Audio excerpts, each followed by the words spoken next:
Salam semangat, hidup mahasiswa. Saya Galuh Nandia. Saya Nurrahma Sakinah. Sebagai staf Health Policy Studies dari Ikatan Senat Mahasiswa Kedokteran Indonesia, terkhusus pada wilayah 2. Kami akan membawakan topik terupdate tentang isu terkait kesehatan.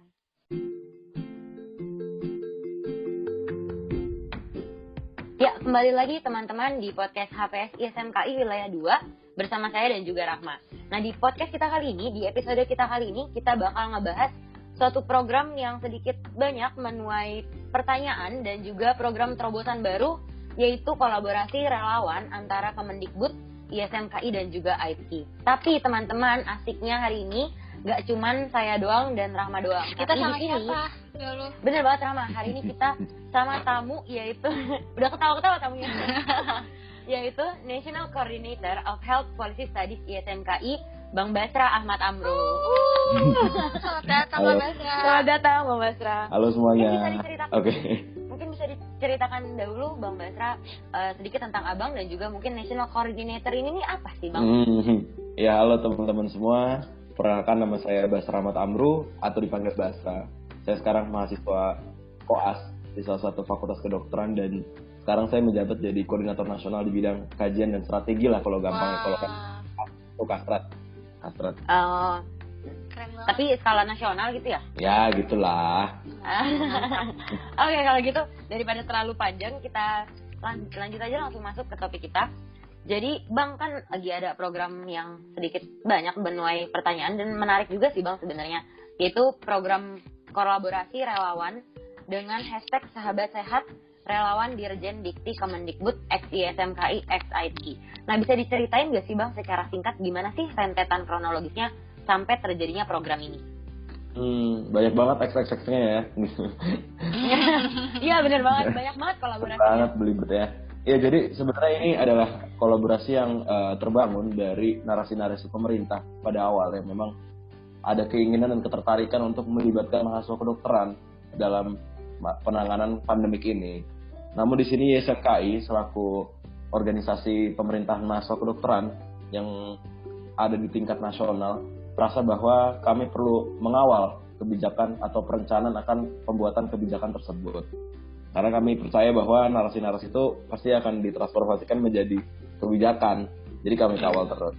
Dan memang itu beneran ada, sempat memang ada surat dari Kemendikbud kepada dekan-dekan untuk mobilisasi sumber daya manusianya untuk penanganan terkait screening dan tracing dari COVID ini. Nah, itulah awal mula ceritanya itu ke sana, dan dari sanalah kami lalu membuka ruang diskusi dan audiensi secara terbuka lewat surat terbuka kami pada Pak Presiden dan juga secara terkhusus pada Kemendikbud, terutama penegasan bahwa kami merasa ya, menurut kami yang nomor satu diturunin itu ya yang punya kompetensi dulu, ya tenaga medis. Baru kalau memang mau melibatkan kami, tolong libatkan kami secara tidak terikat atau sukarela, dan kedua kompetensi gitu. Apa sih yang udah bisa diterapin atau bisa diimplementasikan sama mahasiswa kedokteran ya?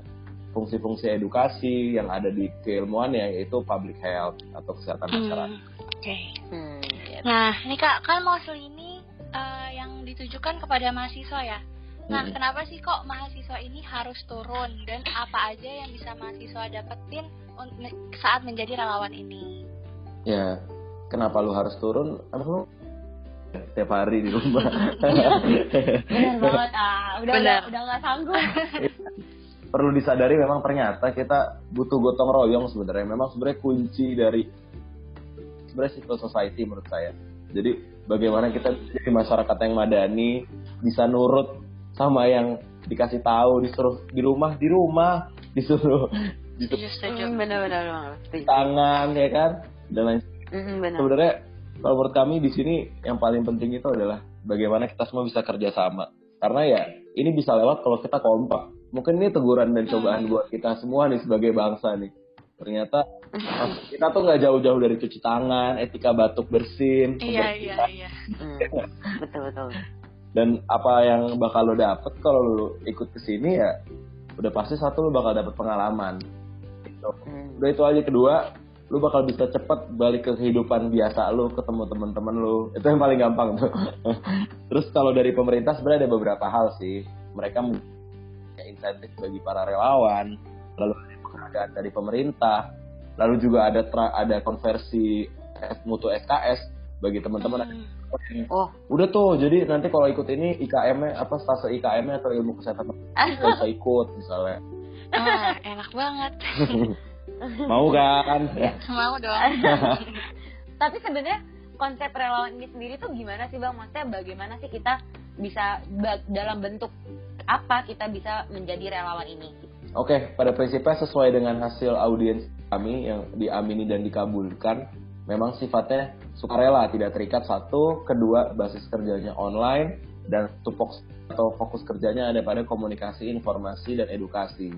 Cuma hasil koordinasi kami juga berharap dilihat mungkin administrasi pemerintahan juga mungkin masih kurang. Kita mau deh jadi relawan yang bergerak di bidang administrasi selama basis kerjanya online, misalnya bantu secara call center mobilisasi pasien misalnya untuk follow up. Pindah nih dari rumah sakit ini ke rumah sakit rujukan, kita yang bantu monitor, atau mungkin monitor pasien-pasien ODP, PDP yang ada di rumah tuh yang isolasi, self isolation. Siapa sih yang monitor mereka gitu? Ngeri nggak kalau mereka tiba-tiba jalan-jalan gitu? Iya, harus ada kan yang monitor, yang edukasi pasti mereka biar tetap ada di rumah dan paham kenapa mereka harus di rumah. Itulah sebenarnya kita bisa turun sebenarnya kalau ditanya di mana mahasiswa harus bisa terlibat. Oke. Nah nih Kak, pasti yang bakal tercantum sama mahasiswa nih pas dengar podcast ini, pasti pendaftarannya tuh sampai kapan sih dan mulai kerjanya bisa sampai kapan gitu Kak? Kalau sampai berapa banyak? Alhamdulillah sampai hari ini sudah hampir 13.500 yang sudah mendaftar. Mantap. Lalu koordinasi dengan Pak Dirjen tadi siang, memang dia minta di 15.000 di hold dulu karena memang mau ada integrasi untuk koordinasi semua relawan di tingkat nasional di BNPB. Karena kita bayar cukup mau diverifikasi dan disinkronisasikan. Tapi kayaknya bakal lebih banyak lagi dan memang mau 15.000 di stop. Jadi teman-teman kalau masih mau daftar sebelum 15.000 itu di-cut, di stop dulu. Dan untuk tadi satu lagi apa ya? Ini Kak, mulai kerjanya sampai kapan? Oh, mulai kerjanya. Kalau dari perencanaan dari secara administrasi sih sebenarnya kita mengajukan anggaran program kerja dan lain sebagainya itu per 3 bulan. Jadi mungkin akan dievaluasi setiap 3 bulan. Tapi tenang aja, pokoknya ini nggak terikat. Kalau teman-teman udah daftar dia pengen keluar juga ya udah nggak ada masalah sebenarnya. Oh iya, memang maksudnya nggak ada keterkaitan. Nggak ada, sebenarnya memang sifatnya memang sangat. Dan kita juga paham memang dari awal komitmen kami butuh orang-orang yang punya landasan secara moral bukan material gitu ya, terlepas dari nanti ada insight gitu. Jadi adalah ini masalah sama dan kami yakin kok mereka nggak bakal hilang-hilangan gitu, karena rasain juga kan dampaknya kalau ini nggak selesai lu bakal terus di rumah, lu bakal terus benar. usahaan dolar bakal terus di angka yang sekarang udah 11.000 gitu, dan lu ini masalah bareng-bareng. Karena ini memang cara paling simpel buat bisa ikut turut andil ngebantu menurunkan corona ini. Betul, dengan lu stay di rumah, tetap beraksi di rumah untuk masalah kita. Nah, udah cukup jelas nih yang udah dipaparin Kak Basra kan ya. Nah, boleh nih Kak dipromosiin ke teman-teman pendengar kalau mau ikut gitu. Oke teman-teman semua, jangan lupa untuk daftar. Cara daftarnya gampang banget buat jadi relawan. Caranya adalah dengan klik bit.ly/relawan-kemdikbud.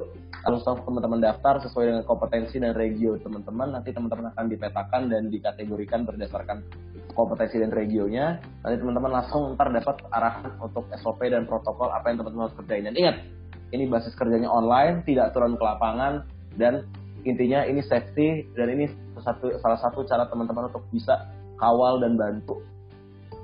Bisa balik lagi seperti dulu, sehat seperti sedia kala. Nanti untuk narahubung ataupun yang tertarik banget untuk ikutan jadi relawan, bisa banget lihat deskripsi. Nanti kita taruh ke bawah aja deskripsinya, kita taruh di. Nah, makasih juga nih Kak Basra udah mau main-main bareng di podcast kita. Terima kasih Bang Basra sudah menjadi narasumber kita. Dan udah berani juga mengkawal perubahan kesehatan manusia ke depan.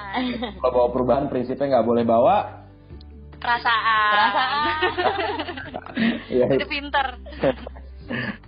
Oke teman-teman, sebelum menutup podcast kita kali ini, sekaligus kami ingin menekankan sekali, juga menghimbau sekali ke teman-teman untuk melakukan social distance atau hashtag di rumah aja kuy. Ayo teman-teman bantu buat menurunkan dan menekan transmisi dari corona ini biar sama-sama kembali lagi agar Indonesia kembali seperti sedia kala. Dan pun misalnya butuh banget untuk keluar, untuk pergi dan beraktivitas, tolong jangan lupa menggunakan masker dan juga cuci tangan sebisa mungkin. Nah, untuk teman-teman mahasiswa yang ngerasa dirinya mahasiswa nih, kan mengingat menjadi relawan ini nggak terpaut perasaan ya. Yuk kita sama-sama lawan COVID-19 ini sebagai wujud bakti kita kepada Indonesia. Karena saat ini sebagai kita tahu kalau Indonesia maupun bumi sedang tidak baik-baik aja.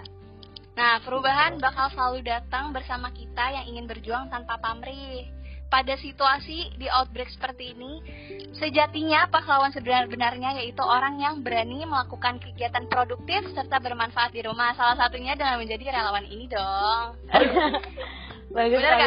Hashtag di rumah aja adalah membantu sesama. Semangat terus dan selamat berjuang memberikan perubahan.